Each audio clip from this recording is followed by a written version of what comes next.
Fans, welcome back to Fishing with Captain Sharky. Today we're on the water with Captain Larry Martin, and he's a professional crabber here in the St. John's area, northeast Florida, and we're lucky enough to have the opportunity to be on his boat today. And what are we going after, Captain? We're going after the St. John's River blue crabs. This is the season for them. We're going to run a few traps right down here, give you an idea of what's really going on, explain how it works with the buoys, the licenses, and let you see the whole process. Well, that'd be great. Our fans will surely enjoy that. Fans, make sure and stay tuned now. We're going to show you how the crabbers do it. Captain, I have a question for you. Is there a difference between the males and the females as far as being able to keep them? I'll hold one here. All right, your male, it's all got all the blue on here. All right. And he has a sharp under flap. I see, it comes to a point there, yes. Pointed under flap. That's the male. That's the male crab. All right. Female crab. All right. Has a larger flap on the bottom. And you notice the end of her claws? Orange. Or orange. I'll be darned. How about that, folks? Isn't that something? Now, as far as regulations, can you keep both? You're allowed to keep both as long as the female is not an egg-bearing crab. So on the bottom in that flap there'll be orange little eggs. That's right. And then when you see that, you got to dump them. You can't keep it. All right. And that goes for everybody, even you with your private traps. When you're pulling them up, if you got your personal trap and you see them orange eggs on the bottom, please return those back to the water so everybody will have a chance to get some crab in the future. Those eggs got to be matured. The law says from point to point, the crab has to be 5 inches. From point to point, 5 inches, folks. All right. So once you catch them, then you got to grade them. Right. Small. That's a smallie. He might make it, but he's not a good market crab. Right. So you dump it. That's a good show. That's very nice. Well, it's good to see that you're taking care of our ecosystem as well as making a little dollar here and there. Boy, that's a beautiful shot. Look at that, folks. It makes me hungry. Oh, you've done quite well in just a few minutes, Captain. These traps here are set for a couple days. Oh, yeah? And they do pretty good. I see that. It's not where you can run every day unless you have a lot of traps. Right, I understand.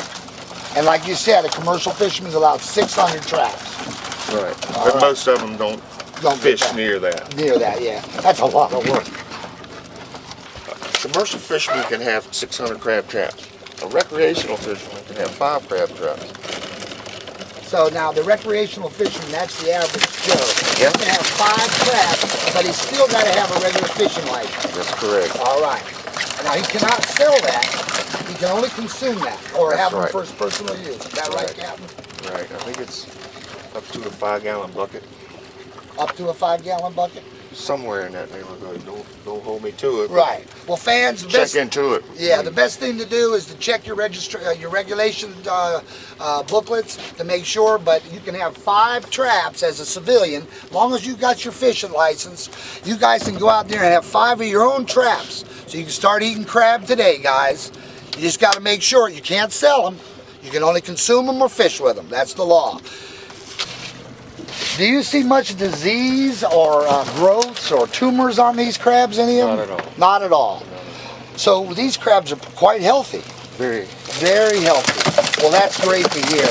You know, you guys do such a good job on sticking to the regulations, and I commend you, commercial fishermen, for helping us bring back the population.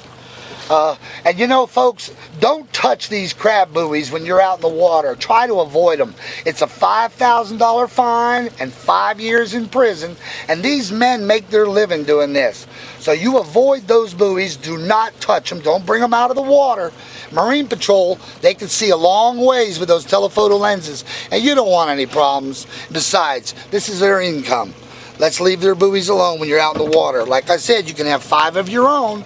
Put your own color on there, write your name on it, whatever you'd like. Hey folks, welcome back. This is Captain Sharky and this is Captain Larry. He's going to show us something here now. Go ahead, Captain Larry. This is what you call a buster crab. Right. This crab is going to back out of its shell and it'll be twice as big as it is. There's the top of the shell.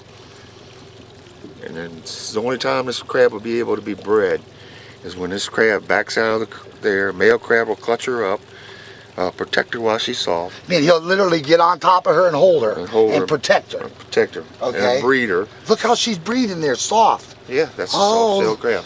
I'll be darned. Look at that, folks. That's a soft-shelled crab right there. And this part is what he's telling you, it just came off. And back out of its shell, and see how much bigger the crab is in the shell? Oh, my Lord, look at that. Folks, this is an incredible thing to see right here. That's what they call a soft-shelled crab. And that male crab will get on her and protect her and guard her until she gets a shell strong enough to protect herself. Okay. And that's a special season that you can get those and eat those. It happens all through the summer. All through the summer. All through the summer. Sometimes more and sometimes less. I'd be darned. How about that, folks? Isn't that something? Look, we know that the average Joe can have 5 traps. Where would you recommend that they put a trap? Is there any certain areas, Captain, that are better than others? Some areas are better than others. Try to go for a sandbar. You can't be in the channel. Cannot be in a channel. Be outside the channel markers. Outside the channel markers are very important. And a lot of mistakes that people make, recreational fishermen, is they don't put enough weight on the bottom and they come back, their trap's gone. It's not because somebody takes it, the current will drag it away. I'll be darned. Especially in the intercoastal waterway. So that weight is very important. Especially in the intercoastal waterway. Okay. Because you have a stronger current. Right. I understand. So like here in the St. John's, it's not quite as much current. But if you're over in the intercoastal waterway and you and your wife and kids want to put out 5 traps, make sure you got enough weight on it and a nice sandbar somewhere. But out of the channel is very important. You don't want to get a fine. And that weight will keep that current from pushing that thing down the river and you're losing it. This is a good thing. And to let everybody know that you can share in this and everybody can get crabs. But I'd stay out of the way of the commercial crabbers. I wouldn't put them near their traps. That's their business. Find yourself your own little area and set your traps out. Is there another bait that somebody can use? I've always heard that it's like a chicken leg or something. Chicken is a good bait for crabs because it's the oil. The oil. In it. So stuff that's got a little oil in it is better than others. Yes. Okay. All right. Well, herrings. Scraps from the fish market. Scraps from the fish market. A daily day on the water fishing. Cut the heads off. Put them in your trap. Leave them over in the water. Come back a few days later. Check your traps. You're liable to go home with 100 crabs. Have some fun out there. And this you can do with a regular fishing license. Well, folks, I want to thank you for joining us today on the boat with Captain Larry Martin. Captain, I'd like to thank you very much. You've taught us a lot today, and it's really nice to see that you're taking care of the river the way you are. And folks, if you get a chance, make sure that you give it a try and get out there and get some crabs. Everybody can do it. You're allowed 5, like I said.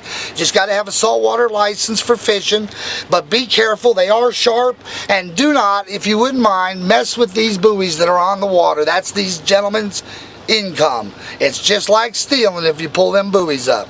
And it's $5,000 fine and 5 years in jail. So, folks, let's respect their business and their job, and let's stay out of their way. This is Captain Sharky. Till next week, tight lines.